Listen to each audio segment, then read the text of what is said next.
فرمایا کہ میرے آقا کملی والے نے فرمایا جو اپنی بیٹی اور بہن کی خدمت کرے گا، مفہوم عرض کر رہا ہوں، ایسے انگلیاں اٹھا کے، اور میں قیامت کے دن ایسے ہم دونوں اکٹھے ہوں گے جنت میں۔ اور آقا کملی والے نے فرمایا سن لو مدینے والے کی شان سنو، آقا نے فرمایا جو جس کے گھر میں اس کی بیٹی یا بہن لوٹ آئی ہو، واپس آ گئی ہو، مفہوم عرض کر رہا ہوں، واپس آ گئی، لوٹ آئی ہو، کیا بیوگی کے نام پہ یا خدا نہ خواستہ طلاق کے نام پہ، اور اس نے اس سے اچھا معاملہ کیا، اور اس نے اس سے اچھا سلوک کیا،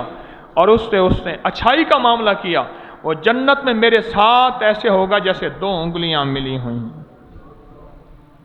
اور آقا نے فرمایا میں جنت میں جا رہا تھا، سب جنت پہ اس وقت جائیں گے جب میرے آقا مدینے والے جنت میں تشریف لے جائیں گے، سب سے پہلے ان کے بغیر جنت میں نہ کوئی نبی جا سکے گا نہ کوئی ولی جا سکے گا میرے مدینے والے کے بغیر، اور میں جنت میں جا رہا ہوں۔ اور پھر ایک عورتوں کی جماعت تھی، وہ میرے بعد جنت میں آئی اور مجھ سے آگے نکل گئے، میں نے پوچھا یہ کون ہیں؟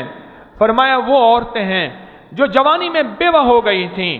اور اپنے بچوں کے لیے اپنی عزتیں عصمتوں کی حفاظت کی، اور انہوں نے صبر سے لیا، اور وہ جنت میں میرے آگے چلی گئیں۔ محدثین نے لکھا ہے جو ان کی خدمت کرے گا، ان کا ساتھ دے گا، بھائی بیٹا یا عزیز رشتہ دار، اللہ پاک جل شانہ اس دن اس بیوہ کی سفارش قبول کریں گے،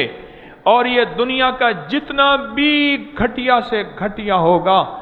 اس کا ہاتھ پکڑ کے جنت میں ساتھ چلا جائے گا۔ وعبقری حسان